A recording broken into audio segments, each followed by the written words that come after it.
maybe they're only interested in that one specific position, but that doesn't meet your needs. If they're only wanting to volunteer on Monday, but you have plenty of people volunteering on Monday, putting another one is kind of go back to what I was saying about having too many people doing the same thing.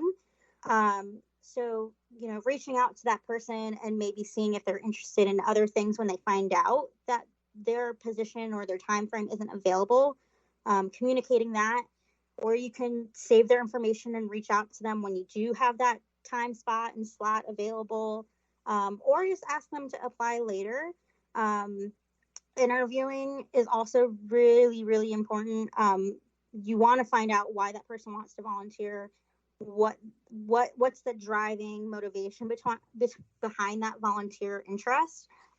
Because you can maybe find out in that, wow, this person would be really great for this other position that I've been really needing, but that I haven't had time to put on the website as an option. And then, having them help you do that. I never honestly recommend really going out of your way to fit a person's needs, because in my experience, that comes and bites you in the butt, because they either expect you to continuously cater to their needs and they're not matching what you need from them, or there's just other problems down the line, and they kind of become needy, if you will. So that's where it's really important to assess your organization's needs, making sure that there's work to do, how long it takes, how many people you need. And I'm not saying, if someone comes to you saying, hey, I want to help with your social media or make graphics for you, that you just turn them away because you haven't advertised that.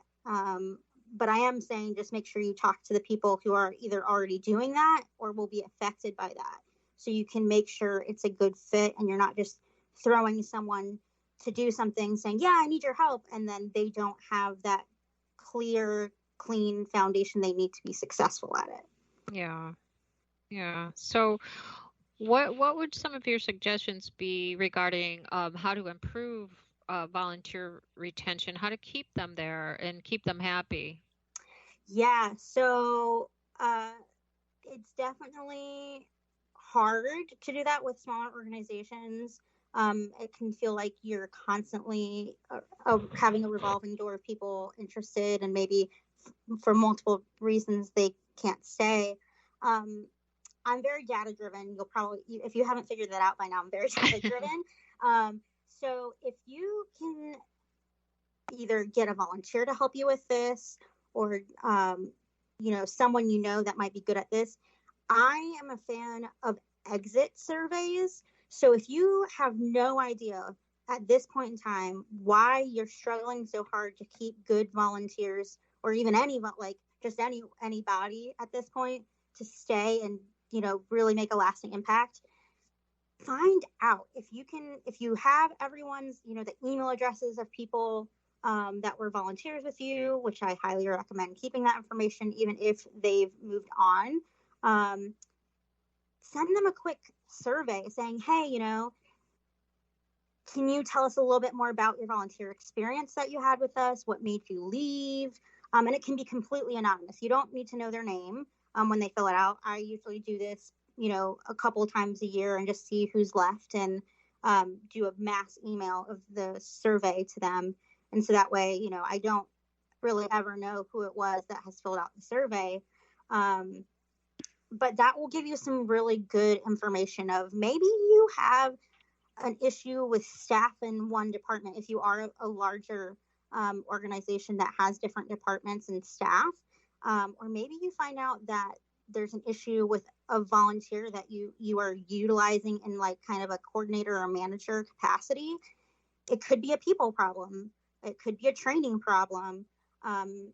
It could just be a communication problem. So getting that data from people who have left is going to be your best bet to make the changes that might help you retain those volunteers. Maybe they just don't feel appreciated. Maybe it's too much hard work and you have to adjust the balance of the reward and the hard work for when you have volunteers volunteering with you. I also recommend for your current volunteer base that's staying with you, you also sending them a survey, asking them, what they're enjoying about their experiences.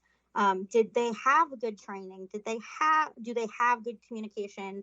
Do they find the people they're working alongside friendly? What do they need? What could we do to improve their experience? Again, making that anonymous, or if they, you can let them give you their personal information in case you have questions for them and they don't mind talking to you about it. But those are two surveys, and they don't even have to be that long. They could just be 5 questions each that you can shoot out, like once a year, and get that information so you can create goals for your organization to improve that volunteer retention. Okay.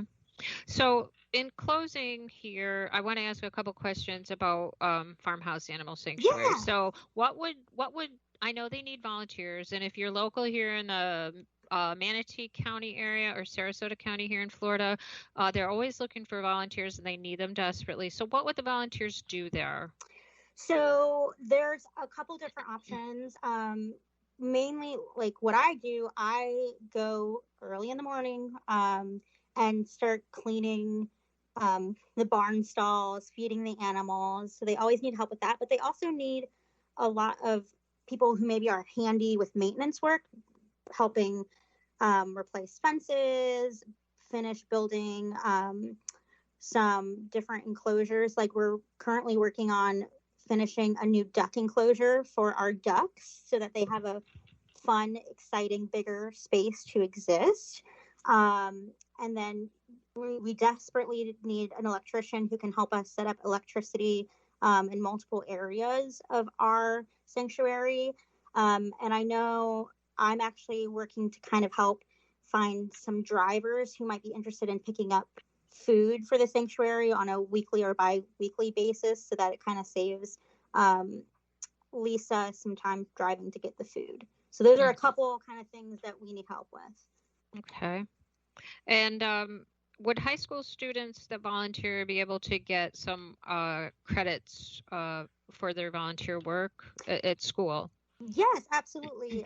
So right now we are closed to the public, but we're still bringing on new volunteers. So if you do need service hours for, FAFSA and going to college, we do accept 15 to 17-year-olds as long as they have like a parent, guardian, school chaperone. And we can sign off on like volunteer hours to prove that you were there and helping. All right, great. Would you like to just give everybody the farmhouse information so that if they're interested in trying to help, that would be great. Yeah, absolutely. So if you are interested in either volunteering or donating to Farmhouse, you can find us on Facebook. And that's just going to be facebook.com/farmhouseadventure. And that's a lot. We do a lot of updates on that. You can see a lot of cute pictures of our animals on there and great information about upcoming opportunities. And then our website is going to be farmhousesanctuary.org, and you can find out more ways to get involved there. All right, great. Yeah, I'm a big fan of them. I love Lisa. She's always helping us when we have little creatures that are found that need some help. She helps us out with that. And it's really cool for people that don't know about it. Go online and check out their webpage. They've got kangaroos. They've got all kinds of amazing animals there, and they're wonderful people and do great work. And I'm always happy to support them. They are a 501c3 nonprofit organization, and they always can use donations because they have so many animals that they feed, and taking care of all those animals. I mean, what have they got? Bunnies, guinea pigs, what else? We have so many goats. We have horses, ponies, pigs, guinea pigs. We just recently got 2 new guinea pigs, and we got a bearded dragon recently. So always taking in more animals as we can. Yeah, but in order to do that, we need to help support them. So please, everybody, check that out, farmhousesanctuary.org. I'm sure you can make a donation right on their webpage. Yes, you can. Yeah. And I want to thank you, Andrea. This has been a really informative interview with you today. And, it helps people like me, even though I'm social media driven nonprofit organization. So my needs for volunteering are different. But I did get some good information out of this for what I do. And I'm sure others with brick and mortar got a lot of good information from you as well. So thanks so much for being with me today. Thank you so much for having me. Yeah. All right, everybody. So please remember that a lost pet can't tell anyone where it lives. So please be sure they are microchipped and wearing their ID tags. And if they are chipped, be sure that chip is registered and up to date. Thanks for joining us today. And until next time, take care and keep your pets safe.